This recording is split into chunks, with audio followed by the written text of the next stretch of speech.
All right, guys. So today I'm sitting down with one of my barbers here at the barbershop, at the barber studio, and she currently works at Supercuts, and she's also trying to build her business on the side. So right now, currently, she works full time at Supercuts and part time here at the shop. And today we're going to be talking about the struggles of working as an employee and working as an entrepreneur in the barber industry space. Believe it or not, yes, you can be an employee as a barber. Believe it or not. Yes. A lot of people don't believe me when I say this, but you can definitely be an employee working at Supercuts. It's not a bad thing. It just depends on what you want to do. But today we're definitely going to be covering the employee versus entrepreneur mindset, the comfort versus growth, and security versus freedom. One or the other. It just depends on what you want to do. So I'm going to start this off with asking you. So, what essentially got you into barbering? In all honesty, I would say it's more of like, because I would see videos and all that, like, Rob the Original, designs, all that stuff. And then on top of that, I draw. Okay. I draw, paint, like, pretty much anything you can think of. So you've always been like artistic in a sense of being creative with not just hair, No, yeah. but with pencils and stuff like that. Like I would, it's always was like doodling, like listening during class or, at home. I think like one time I did like a whole mural on my wall. Okay. So that was like a step into it. And then getting into like the whole hair coloring thing, like it opened up a whole wider thing. I can just be more like open and make someone else feel like an art piece, I guess you could say. Right. So that was probably, I guess you could say, was a way of opening my eyes and be like, okay, I can do this. And like still be able to change the way how someone feels about themselves, Yeah, I mean that's essentially what we are. We sell confidence on top of the haircut. It's not just we cut your hair and buy. I feel like a lot of people. I feel like a lot of people have that notion where it's like it's just a haircut. Whatever, I don't know. I mean, if you really ask someone, even in school, they would tell you it's like, okay, yeah, you guys are like licensed cosmetologists or licensed barbers, and in reality, I mean, you are, but in reality, you're an unlicensed therapist because the minute someone sits in your chair, it's like word vomit. Like, it's like God forbid it being the holidays, right? Because it's like speed dating, but like in reality, you're just building that relationship as your potential client and hopefully as your continuing client. It's honestly even like a lot of barbers don't take like little kids. I do as clients. I still do. That's one topic I wanted to touch on today is like, do you cut kids? Of course you do, right? Because you work at Supercuts. Oh yeah. Me personally, I still do cut kids, but not in the same dynamic anymore. I think I'm more of a specialty now. I specialize in certain things, so it's rare that I get a kid here and there. But moving on though, I definitely wanted to also ask you like what. So you started going to school, right, for barbering or hair essentially, right? And then you got out of school, and then what was like. What did that look like for you? Because I obviously you looked at two paths, right? Either go to the barber side, I mean the business side, or go towards Supercuts. So I for sure wanted to start out. I think I was like terca. I was really terca. Like stubborn. Yeah, I was like really stubborn. I didn't want to like be like a typical because in school everyone's like, oh, like Supercuts, like that's where all the people get bad haircuts, blah blah blah. Right. And at the end of it, I mean, I was working in general. I think I was working at a gas station here in Sinclair, and I was just like, you know what? They have an opening. I'm not gonna make it. I'm gonna struggle twice as hard if I start renting a chair, than getting commission or getting paid hourly. So I mean, it was just a hit or a miss, and I just ended up applying, and that's where I was. So how long were you? So how long have you been at Supercuts? About 2 years now. 2 years and a couple months. Okay. Yeah. Cool. So since. Like 2025, one of those two. So my next question is like, I'm sure not just you, but like I hear all the time too, like, oh, I went to Supercuts and I got jacked up, and I think it's very subjective. Like, right? Like, what is your answer to that when people say that? In my opinion, and what I've seen, because I've fixed a couple of haircuts, from the different people. It's not the business, it's the person. Mm-hmm. It's always going to be the person who's cutting the hair. The business doesn't cut your hair, it's the It's the person. person, yeah. And you can always tell when someone is actually into doing the job that they are, Meant to licensed to do. doing or Meant to working do. or meant to do. I've worked with a couple people that just go into it because they don't know what to do with their lives, or they're not sure what to do with their lives. So they're like, oh, well, hair cutting is simple. I'm going to try this. And they don't pick it up at all. And Yeah, it's a lot of people, and that's not just people that work that going to Supercuts thinking that. It's literally everybody. Everyone thinks that cutting hair is like, it's not easy. it's not easy. Hell no, because one, people want to act like hair isn't important when it really is. It's how people see you. It's how people perceive you. It's how it's how you feel about yourself when you look in the mirror. It's like, yes, I love the way my hair looks today. Regardless of a bad hair day, right? you know. So, at what point did you realize? Okay, so you've been there at Supercuts 2 years. So, at what point did you realize? Okay, you know what? I think it's time for me to branch out and to actually build my own business. I think I don't know exactly at one point, but I felt kind of stuck, I guess you could say. I mean, don't get me wrong. I love working there. I love doing what I'm doing. Right. I'm able to change lives, I guess you could say, in a way. But I wanted to expand. I mean, I wanted to be able to have more time to do certain things. Right. Color, be able to do designs. I mean, be a little bit more detailed on haircuts, because sometimes when I did have the time over there, I would come out with a fade that I was like very like, oh my God, like I'm proud of it, you know? And it was just like, all right, well, maybe it's time. And thank God for my coworker. I mean, she was just like, hey, like, I'm gonna send you this. They're renting. Check it out. I was like, all right. So I hit a Paco, obviously. So Right. and I was like, oh, okay. Well, we'll see how this goes. And I've had a lot of response to my clients that I've made here. And they honestly tell me, like, this fits you better than over there. I mean, I've told you that too. No, yeah. One, you already come from a management background, because one, to work at a job that requires, structure and stuff like that. It's really hard to find a barber that actually has structure, to actually has like time management skills and stuff like that. I mean, you've seen the barbers that come in and out of here. Like you've been here long enough to kind of see that dynamic. And it's a struggle to find actual barbers that actually care about the business aspect. No, yeah. It's sure, cutting hair could be just chilling with your friends and hanging out. It could be like that, right? But at some point you have to reach that point where it's like, okay, this is my business too. I can't just come in smelling like weed. Yeah, you're gonna have to you for sure have to figure out how to divide your life and business completely, because party is a good thing. I mean, right? Like, relax, friends, whatever. Right?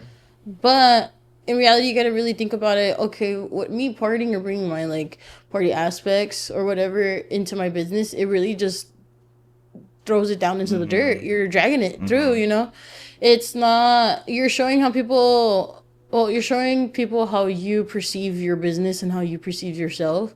Because like, what if, like, it's saying like, if I come into work and I'm all like, all cruda, like hungover and shit, and like, oh, I need to like, I need to pick me up and I crack one or something, or I'm gonna go light one up. Right. And it's like, if I have a client coming and they see me, that's like, okay, I'm for sure not gonna get the service that I expect, And then, like, if you really think about it too, no client wants to know that their barber went outside and sparked up a good one real quick before they cut there. If you think you don't stink, bro, you stink. You reek like you rank. reek bad. Like, and I'm gonna share a story, one of my personal stories. It was the first year that I was in the barbershop, and I was smoking a lot of weed. I'm sober. I'm 3 years sober now.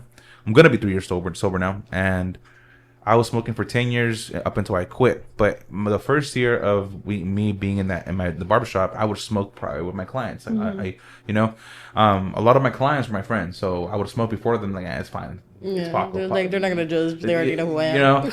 But then things started shifting to where I started getting actual clients, actual real people.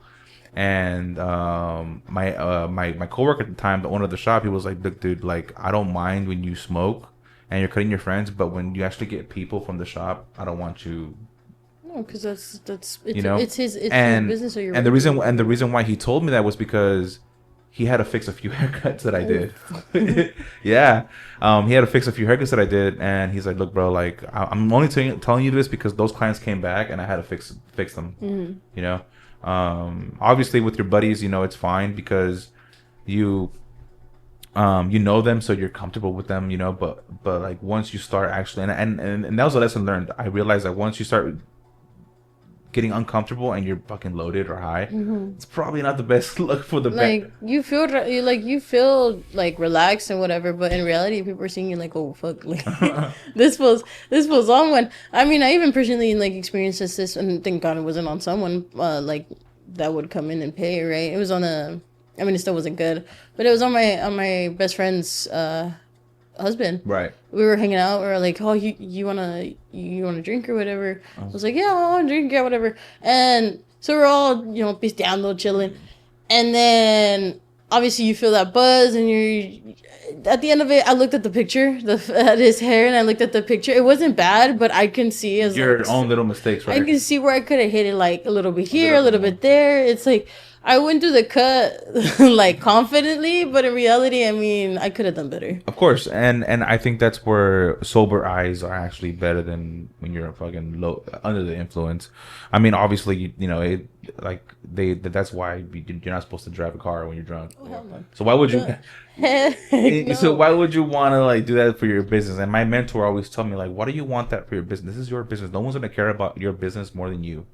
Oh, yeah, because there's a lot of consequences to your actions. Yeah, you know, and especially, and my coach was telling me, he goes, "Look, dude, like I'm pretty sure you're smoking right now. What I want you to do is take that joint and throw it out the window." And I'm like, "Fuck, Flush that shit. flush that shit."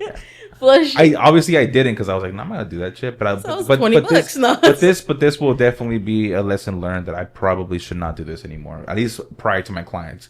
So for a while, what I ended up doing was I stopped smoking. During business hours, I stopped smoking. I started off only at nighttime, only at nighttime, to kind of unwind and stuff like that. Obviously now it's a different story. I have kids now and stuff like that. So like it's smoking weed's the least of my worries. My worry now, and my main goal is to build up concept, to build up the barbers that work here, like yourself and Joey and Eric, and any future barbers that want to work here. Hopefully future ones. Yeah, because again, like I'm currently looking for like really good individuals that are willing to invest into themselves, as far as like not just being here for haircuts, but as far as like mindset goes, and like being very serious into actually making this like a for sure career, you know. And you know, but so I really wanted to get into the actual conflict between Supercuts versus actually building your own brand, because like at this point, like that's what you're trying to do now, is build your own brand. And so one of the questions that I want to ask is, what are the pros of working for Supercuts as of right now? I would say it's for sure good straight out of school. Like I went in knowing probably like the basic stuff that I've learned like from the other barbers at the school. Like shout out, Gio and all that. And he's in Fresno now, but he started out. He's been cutting hair for almost like it's been 6 years now, and I actually learned a lot from them, and I learned a lot from a lot of other people at school, and that could only take me so far, you know. But in Supercuts, like they are expecting you to get a haircut done in about 15 or 10 minutes.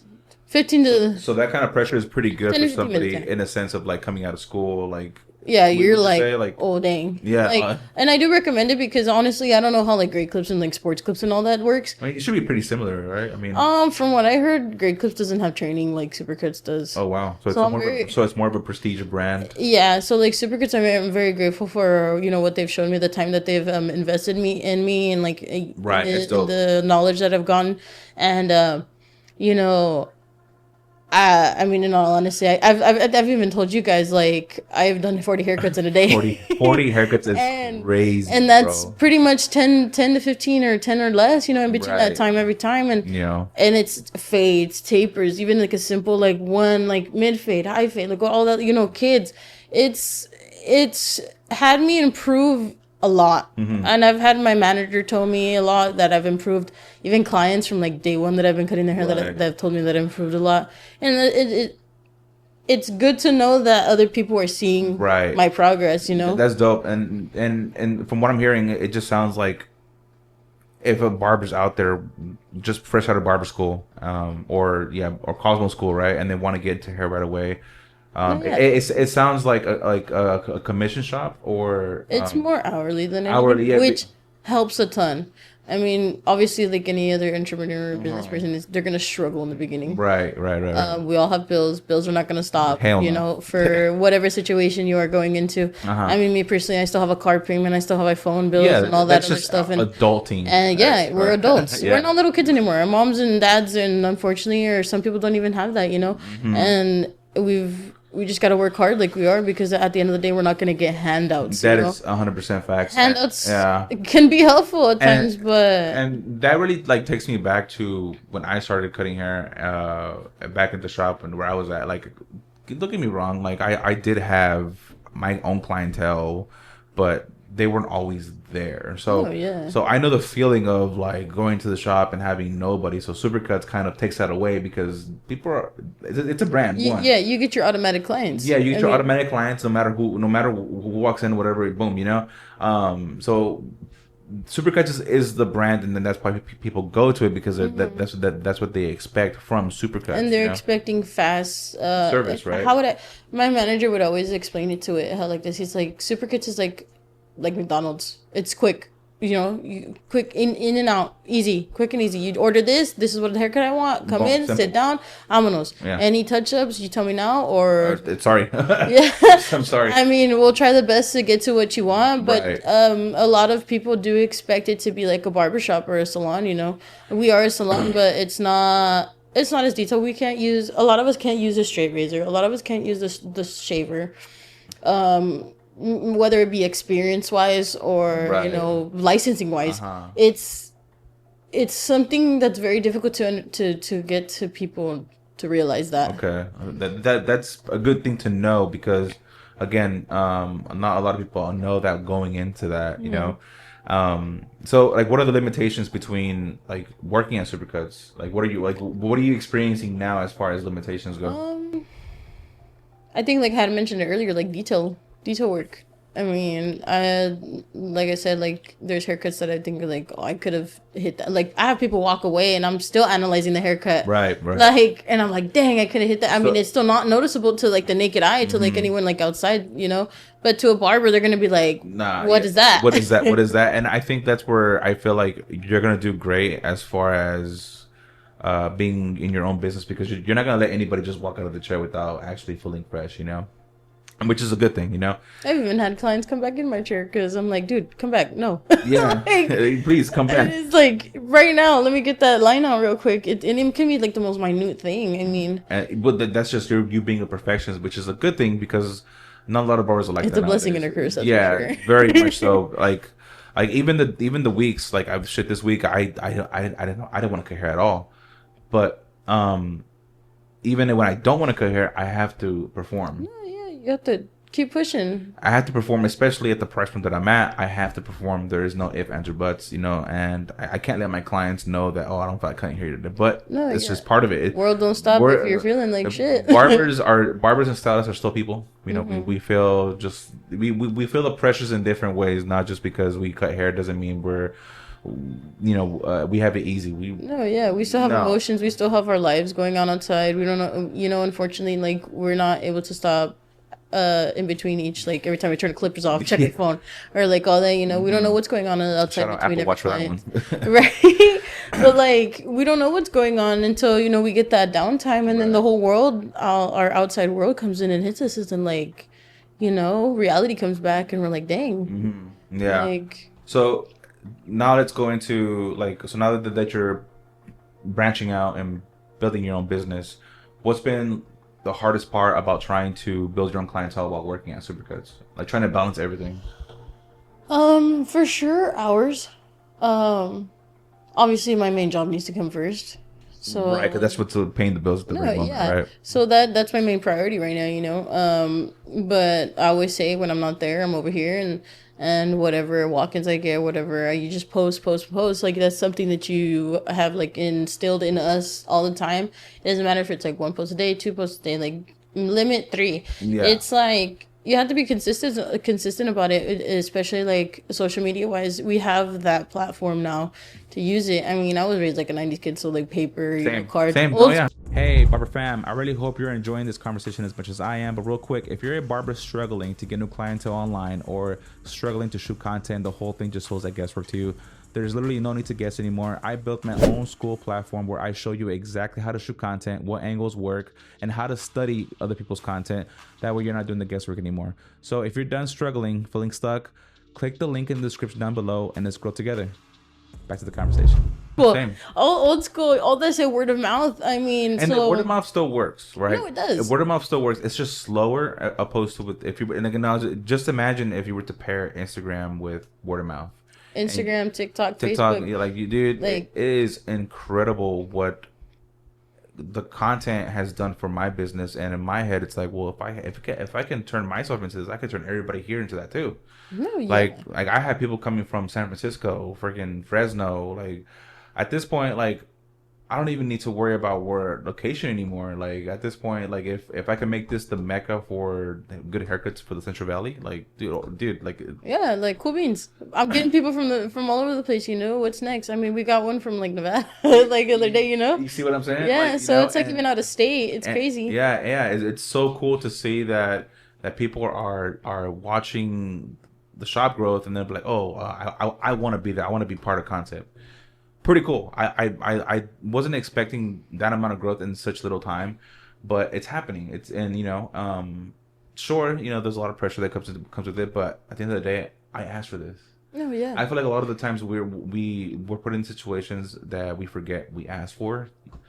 Mm-hmm. We asked for this, Yeah. you asked for the pressure, you asked for all this, all the sleepless nights. Like, you wanted it, deal with it. Let's go. Let's go. Because a lot of barbers will choose to stay comfortable because they think that just because they're licensed, people owe them something. That's not. No. You did that for yourself, and no one else did it. All that is credibility. Now you need to do the actual real work to actually be booked out, quote unquote, barber.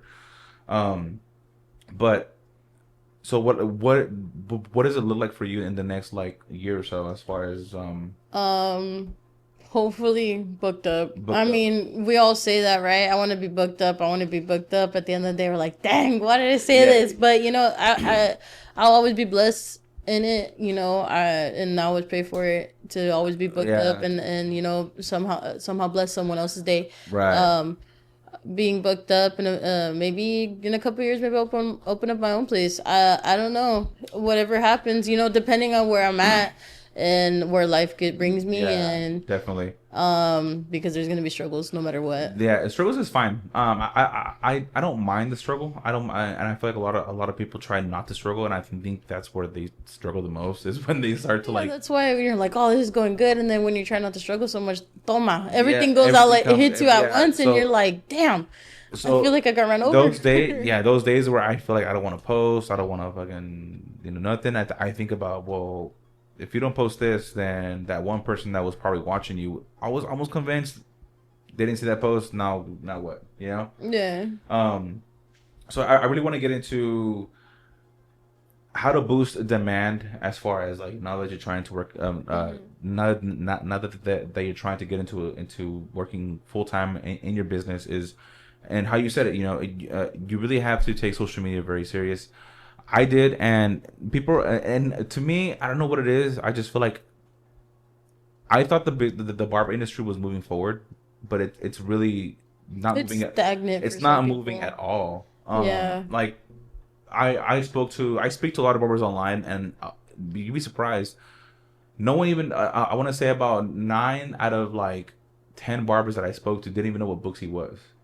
Oh no, I've all the other ones I've even heard like a Square, Booksy, even they're just trying to keep up on their like notes and stuff.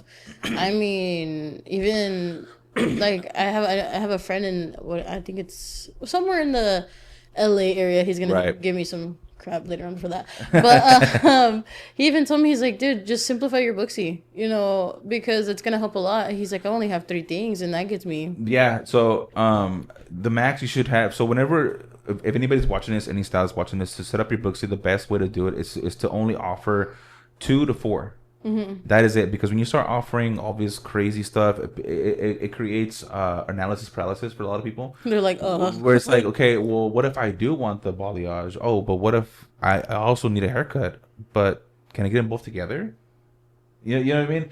Yeah, it's. I feel like it's better to like set in your descriptions as well, because it gives you that option. You can always upsell when you get to the chair. Yeah, or add-ons. You know, add-ons. You know, like for example, I'm always adding on the beard, no matter what it is. I'm always like, hey, do you mind if I just do your beard? Yeah, it's fine, bro. I'm already here. That's a tactic, though, too. That's how you get more services onto your I'm already here. I'm already here. So so what I'll do sometimes too is like, look, dude, like if you I'll throw in a free hair wash if you do your beard today.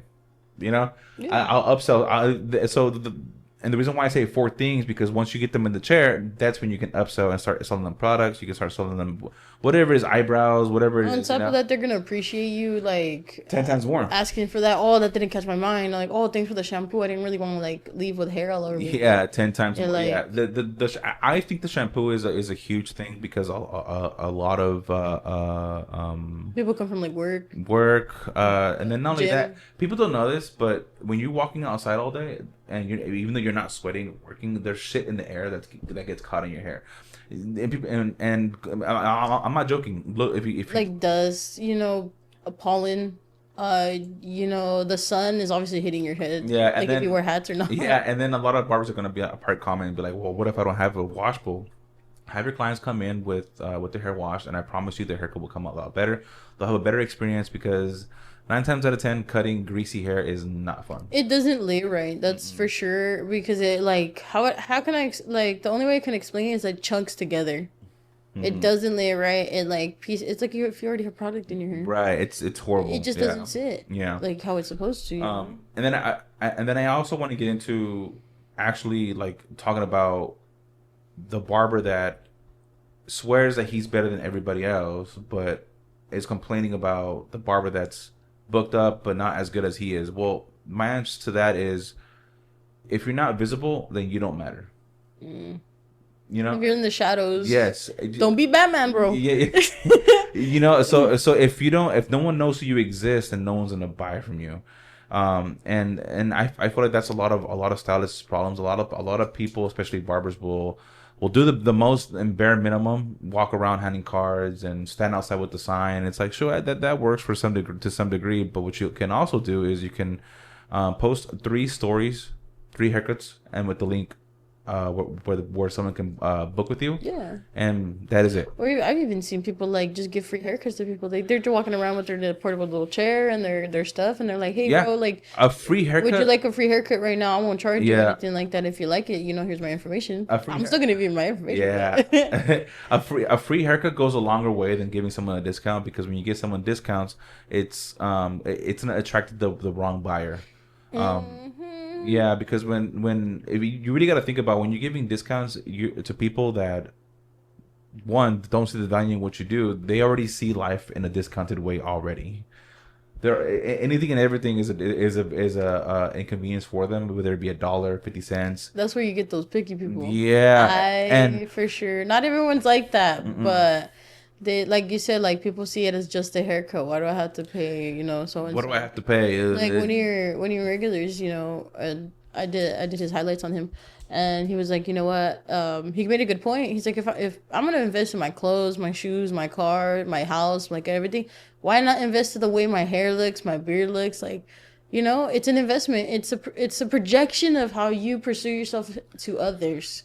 And that's literally like my point. And I think Joey told me the other day that he got someone for $100. Like he got his first $100 client after literally what I told him to do. I'm like, look, bro, you have to do this and this and this, and he finally got his first $100 client. Period. And I'm like, dude, do you see what I'm saying though, bro? It's not like there's nothing special about me. There's nothing special about anybody else. At the end of the day, like what you're comparing yourself to is literally their chapter 500 versus your chapter 2. Yeah, and then on top of that, you're doing something that separates you from what they see from other stuff. Facts. Like, the Facts. detail, the beard. Like you do a lot of beard work, you know, so that separates you from a lot of people. So not a lot of people do beards like that, you know, as detailed, or you know, scissor work, or you know, with the razor, whatever. It's people will see the little details and the times that you take in them, you know. Hey, Barber fam, I really hope you're enjoying this conversation as much as I am. But real quick, if you're a barber struggling to get new clientele online or struggling to shoot content, the whole thing just feels like guesswork to you. There's literally no need to guess anymore. I built my own school platform where I show you exactly how to shoot content, what angles work, and how to study other people's content. That way you're not doing the guesswork anymore. So if you're done struggling, feeling stuck, click the link in the description down below and let's grow together. Back to the conversation. But I definitely agree with you. And my next thing is, every single barber that I've spoken to, they always say, I want to learn how to do everything. And that is the number one way to stay broke as a barber. The number one way. How do you get paid more as a barber is you have to specialize in one thing, two things max. For example, I'm going to use myself as an example because that's literally the only thing I can think of right now, because I'm the concept of that, right? I am known for the beards, and just like you, I was stubborn about that. I wanted to do scissor work, I wanted to do the aesthetics and stuff like that, but people kept on booking me for the beard. I was like, Pac, like, you got to stop like fighting the feeling, dog. It's there. It's there, dog. It's looking for you. You know, it's looking for me. So I was looking at my content. I was like, look, every single beard video that I put out does over 100K easy, if not bare minimum 50K, and I'm getting new clients because of that. So I started thinking to myself, I'm the beard guy. What the fuck? I'm the fucking beard guy. That's my lane. Damn, bro. If only you had my last name. Barba? What? You know? The irony. Yeah, you know. So I'm the specialist when it comes to beards, and people are coming literally from Fresno, New Fork. New Fork is like 2 hours away from here. San Francisco, San Mateo, San Jose, Gilroy. Keep in mind, this is like cities that are like outside of Los Baños. It's an hour. New Fork is like 2 hours away. Oh yeah. And he came just for his beard and a head shave. He woke up, he said, I bet. So and I'm ready for this. So every barber that wants to master everything usually is the most brokest, in my opinion. So any barber that's listening to this, you need to specialize in one thing, two things max, because if you don't, then you're not going to maximize the most out of your services. I mean, on top of that, one shop, what they call them, a one-shop shop or whatever? Yeah. There's nothing wrong with it, you know? At least you have those skills to use, 100%. So, like I said, there's nothing wrong with like being the jack of all trades. Nothing wrong with it. But if you want to scale and you want to make more out of your services and really give better quality to focus on one, because naturally your mind can't focus on too many things at once. Multitasking is not real. Your brain can't really physically. That's why they say don't bite too much. Don't bite more than what you can chew. Yeah. You know, so that's why I say one or two things max. So I'm gonna ask you that question. What is one or two things that you love doing? For sure, hair color. Hair color. And the aspect of like cutting designs. So that's okay. what I want to do. Okay, so we'll say hair color and then men's grooming. Yeah. Men's grooming.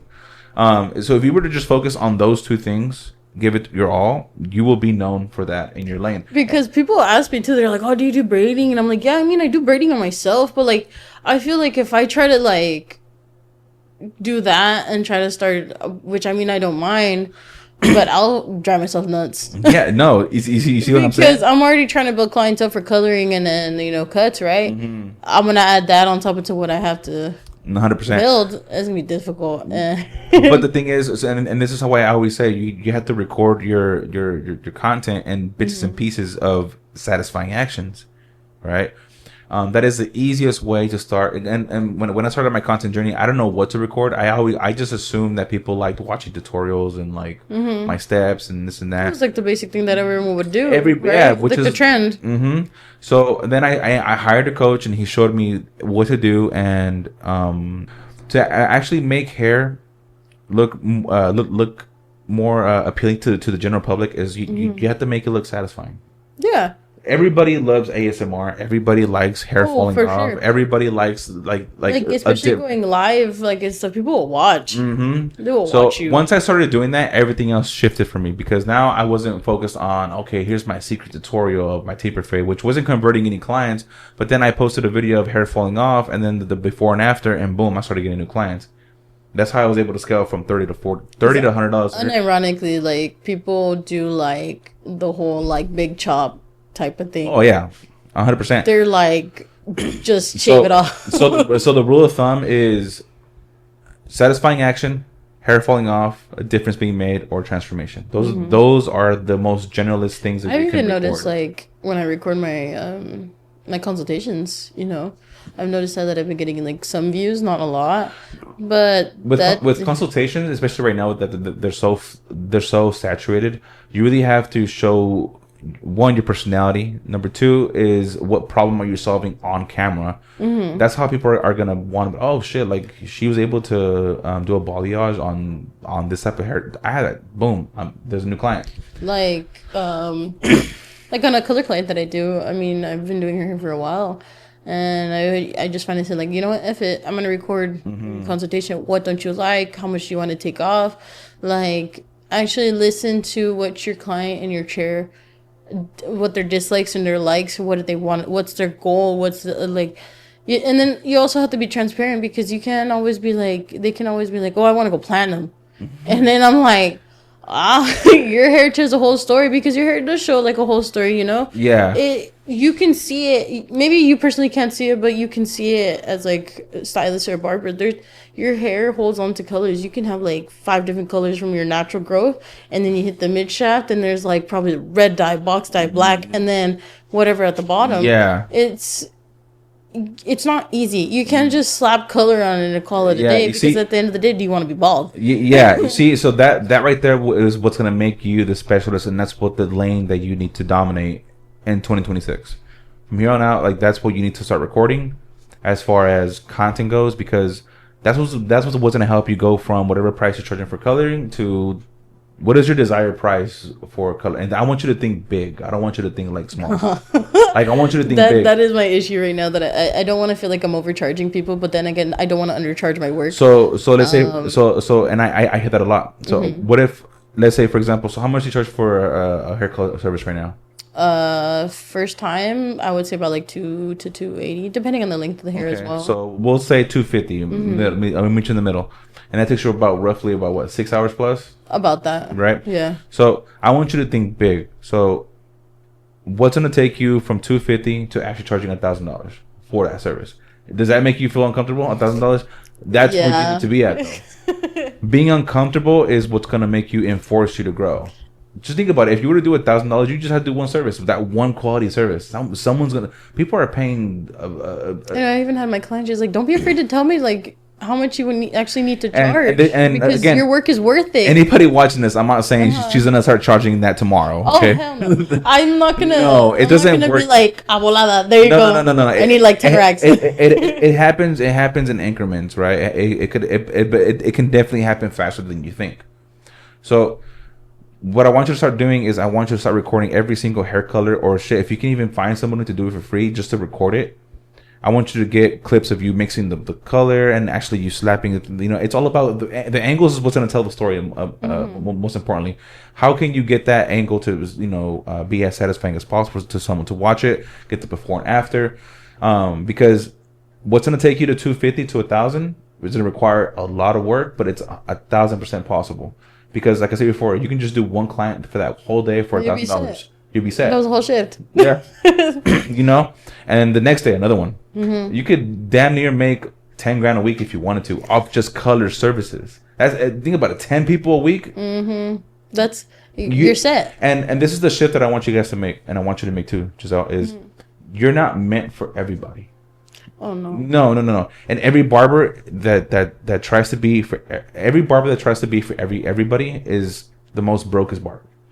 Because you're trying to please everyone. Yes, you're not meant for everybody, and that's the and that's And on top of that, like I've learned that from experience, me personally, like even from school, I can't be everyone's friend, no matter how hard I try. Yeah. I mean, you can bend over backwards, you can change the way you look, you can change the way you talk, you can like everything. But at the end of the day, like I mean, I think the reality hits. Like even in you think those high school friends, you know, that you think that were gonna be for you, they're forever. No, hombre. Ya ni las tengo. No. I don't have them anymore. No, they all went weird on me. No, yeah. But it's true because I tried to bend over backwards for them, and I tried to be friends with them, and at the end of the day, I only have, you know, the real people that I've met throughout my, you know, my adulthood. You know, I mean, I'm blessed to have those people meeting from like jobs or from everything, or even my clients. Right, you know, right.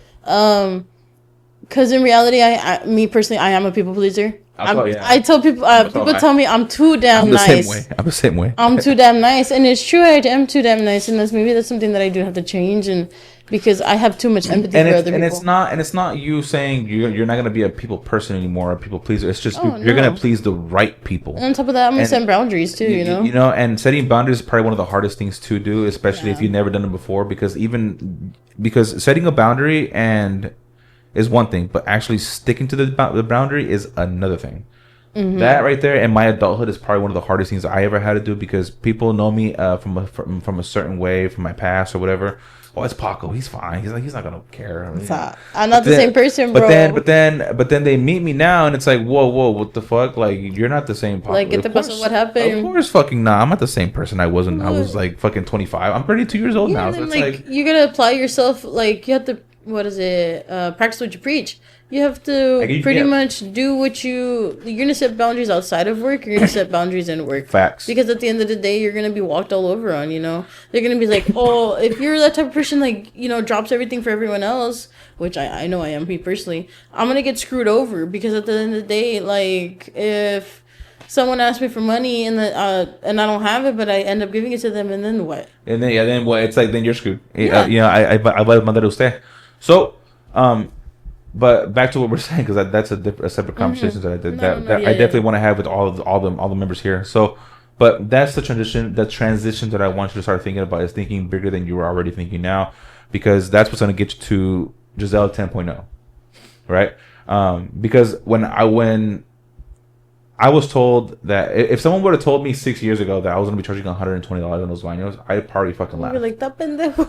But I knew, but then I started seeing it happen around me in my industry. I seen someone charging, I think in 2019, charging $160 for a haircut. Back in 2019, haircuts were what? Back $25, $30. So to see $160 for a haircut, I was like, bro, expensive was $40. Instead of hating on it, what I did was, I looked at it. I was like, I started envisioning myself charging $160 for a haircut. I was like, what's special about this guy that I don't have? There's absolutely nothing special about this guy that's helping him. He just knows something that I don't know. So my thing was, how can I get in rooms with people like that? I want to know how they're able to do this, because if they can do it, so can I. I started asking questions like that. If it happened for you, why couldn't it happen for me?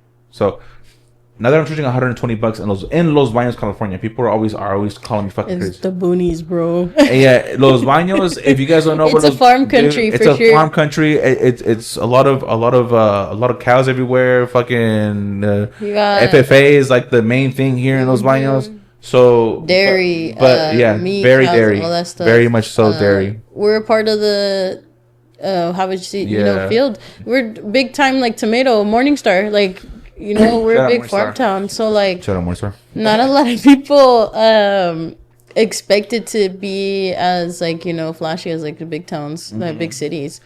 And because it's funny, because this is a personal story that I want to share, is because people know me now.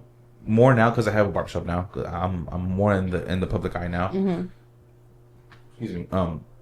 But people will literally like look at me when I go to certain stores. Oh, that's the guy's person. Like I see someone pointing at me the other day. I was like, "There's no way." I was like, "I fucking made it. There's no fucking way." And then I don't know if you've seen the video of me reading my DMs of people telling me like, that's another thing. Like what their opinion is. Yeah, I'm like, fuck. All right, well, you don't even know me as a person. You don't even know what. They're already trying to crucify me. But, at the end of the day, like, let me ask you this: if you were already getting clients right now that are willing to pay you, like, let's say for example, there's 100 clients already telling you, Jizele, I'm willing to pay you $1,000, but you have to get there first. Would you do it? Yeah. There it is. Take it. There it is. Yeah. There it is. I want to be able to avanzar, like, and be in a place where I don't think I would ever be in, you know? I'm, 24 years old? And I didn't think I was going to be this far. I thought I was still going to be working, like, a dead-end job until, The barber industry is a beautiful... the beauty industry is a very beautiful industry because it's a $24 billion industry. Correct me if I'm wrong. I'm not using Google, but I did see something like that. For my statistics now, $24 billion industry that we're in, so it is a beautiful industry that is and on top of that, I mean, the people that support you. I mean, I wouldn't be where I'm at now if my aunt really didn't tell me, like, yo, you're done, like, stop working, you're tired of working at Subway, because at the time I was working at Subway, and so like, I'm tired of you, like, being treated the way you are.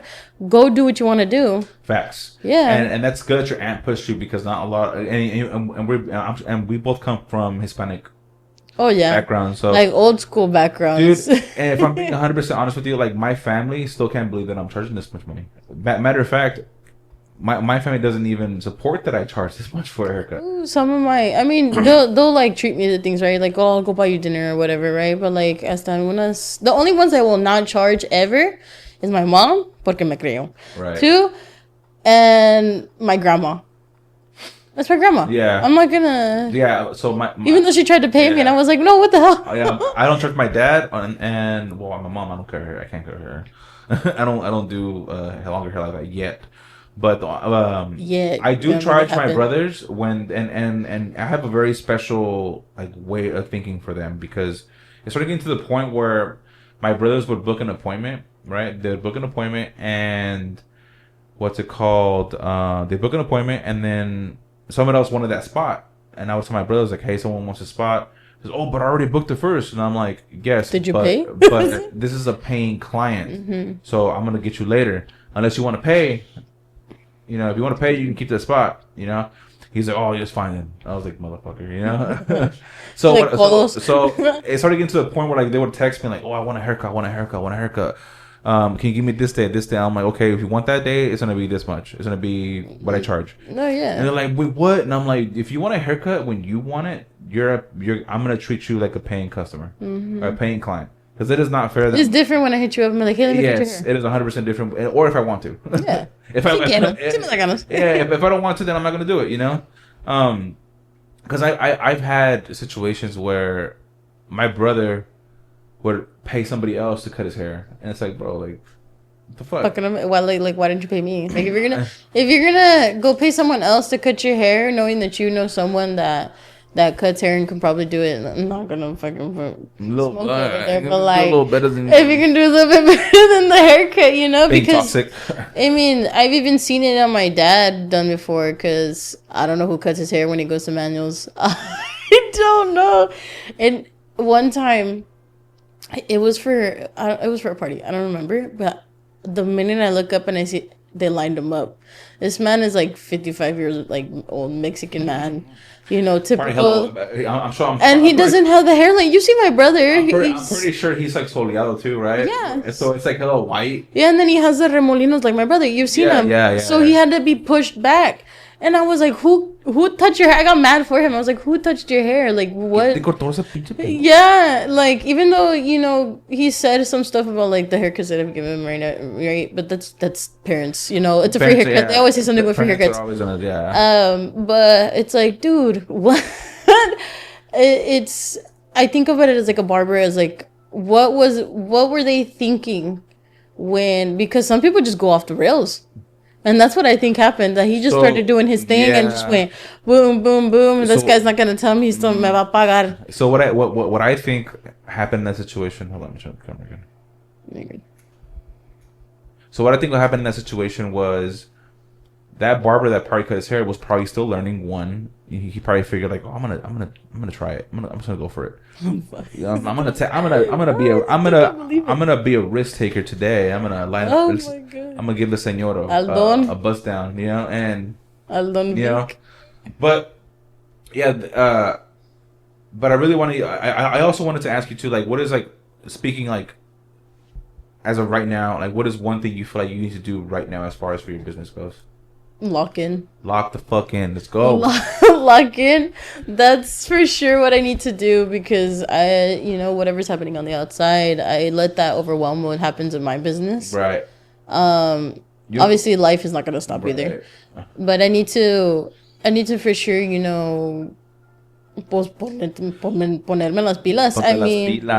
Ponte trucha. It's funny because the other day the one time I just joking around, I told my dad, I was like, I'm depressed. He's like, depressed? Ponte las pinches pilas. Depressed for what? What are you sad about, fool? Like, get over it. Yeah. No, I mean, there's nothing wrong with that either. No. We all have our stuff. It was just a joke. No, yeah. Así na cotorrean. But no, that's for sure. I need to lock in because I want this to be my career. That's right. I want this to be my career. And if I'm gonna expect to be in a certain spot in 5 years, then I need to like. You need to do the actions that are gonna get you there quicker, and what requires you to do today is what requires you to do later, not later, right now. You know. Yeah. Because like if I want to get to a position where Rob the Original, big blends and all that, then I'm for sure gonna have to get into it. Yeah, and that starts with the content. Like you really have to start putting yourself out there, like and not so much show your.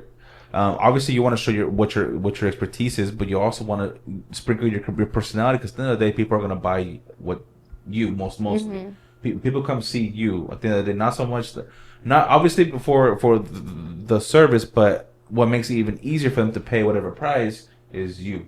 Mm-hmm. Your personality. Oh, I want to go to Jizele because she's this and this and this. Oh, she got the vibe. She can talk. Yeah. She's not gonna just sit there, and all in the quiet. I mean, there's times you read the vibe, like the room real quick. Like if this guy just came back from work and he's like on business meetings the whole time and all that, it just doesn't. And then he's like, "All right, bro, like you can hear it, like this, like tired and no energy. Like, all right, I'm gonna give you a silent like appointment, and if you want to talk, then we'll talk. Yeah. And then there's some that are like, talk, which isn't bad either. I'm not gonna lie, I prefer a mix of the both because I prefer a mix of both clients because. The ones that yap, the ones that talk, actually make the haircut go by faster. Oh yeah, and that's how you build a relationship too. that too. Yeah. So, I also want to ask you, what would your life look like if you actually made that transition, like fully went into like let's say for example tomorrow, no more Supercuts, and you went and you had no choice but to lock in. Come on, cry a little bit. No. Cry a little bit, but still cutting. Yeah. For sure it would be a big old slap in the face of like shock reality. Like, damn, I should have really and I have a lot of people tell me like, put your time into the business that you want to do. Mm-hmm. And that, I feel like that for real that would wake me up. It would wake you up because I think if you think of this as like, oh, it's always going to be there. Supercuts is always going to be there. Or like, Costco or whatever job anyone's working or all that, right. You're just a number to them. And you're just an employee. At the end of the day, you're disposable. And when when they decide to be like, you know what, it's not going to work for us anymore, then reality that we all live in the sense. They're going to say, all right, vuela, let's go. Like, yeah, vuela. Fly away, let's and that's when you have to just sit there, even like write things down what you can do, whatever, so you can visibly see your thoughts on piece of paper. Then that'll get you somewhere. As long as you have that like energy and that like the ganas to want to do it, then go for it. You have an unlimited amount of energy. Just don't burn yourself out. Yeah, and that's the hard part too, especially with barbers. Like barbers are like, oh, I'm just cutting hair. Yeah, but you're gonna hit a wall at some point. Mm-hmm. You're gonna hit a wall, and it's gonna come out of the fucking nowhere. You're not gonna know where or how that happened. And I'm just telling you from experience because it happens to me. It happens to me more often than not. But I always have to remember the end goal. I remember my purpose over my passion, because I think passion is not really sustainable long term. But once you get your purpose intact, and I can tell this is what you want to do, Jizele. So, moving forward, like, I think you need to do all the work that's required of you now. That way you can finally, like, enjoy the freedom and reap the benefits of actually being behind the chair. No, yeah. It's not gonna be easy, because even being behind the chair too has its own struggles too. Because those slow days are slow and it hurts. Yeah. Like, you're not getting paid to be here. Yeah. So, and then that's another thing too, huh? Like, when it's slow, you kind of like have that safety net. You have that safety net, but at the end of the day, they can cut those hours, and you're like, damn, I missed 2 hours, and I'm gonna have to dip into, sick or vacation, and that's something you have planned, Son of a mother, But you got to survive, and at the end of the day, you just, maybe those slow days, like, I'm pretty sure you do it. You make content. Yeah, so whenever I have time, I'm always doing something. I mean, you see me here. I'm always recording something. I'm always I have a list of things that I have on a daily basis, what I have to do. Whether I'm sending things to my editor, or whether I'm editing things myself, posting things from my page, the shop page, reaching out to brands, or reaching out for the community, because I don't know if I told you, but we're gonna do one other career fair next month. In April 22nd, I think, or the 22nd. Okay. So that's another way that I want to get involved with the community. So, like, even with the fair, like I mentioned, or like the tomato festival, those are big opportunities as well. I mean, even with the one for the junior high, right? Didn't we get like foot traffic for that one? I got a lot of people are messaging us and asking for the address and stuff like that. So if you guys are watching this, the address is in the bio. You ain't gotta wait for the DM, but it's in the bio. It's all gonna be like a radio show. Yeah. En la calle de Susa. Yeah. Susa. Damn it! 55 minutes, so we went over, but it's cool. It was a good conversation. I dropped a lot of gems, and for sure this won't be the last one. I do plan to have the whole shop on the future episodes, so be on the lookout for that one. And the whole concept crew. That'd be fucking. I'm curious to how that one's gonna go. We're all talking over each other now. Fuck it. But in all realness, though, so if you're a barber watching this and you're in the same position, comfortable but stuck, understand this: that your situation isn't the problem. Your positioning is, and the lack of effort of where you want to go, and the lack of not thinking big enough. So if this helped you, please leave a like down below, subscribe to the channel, and please leave the greatest gem that you can think of down below. And I reply to all the comments. Jizele, is there anything else you want to say to the people? For sure, if you're going into this community of hairstylists and barbering, don't be afraid to ask questions. Don't be afraid to say your opinions. Don't be afraid to be shy. I'm pretty sure school will always tell you, if you do school, and I always recommend doing school because infection control is a big thing, but get to a point. Pretty much, don't feel stuck. If you feel stuck, ask for help. If you feel like you don't know where to go, ask for help. Don't think that your questions are dumb questions. No question is dumb. That's facts. And remember this. There's always an answer to something. That's facts. And remember this. It is no if you do not ask. Yup. Mic drop. All right. All right, guys. I'll see you guys on the next one. This is Paco. This is Bill for More Podcast. And happy whatever day it is on your end. Peace out. Leads.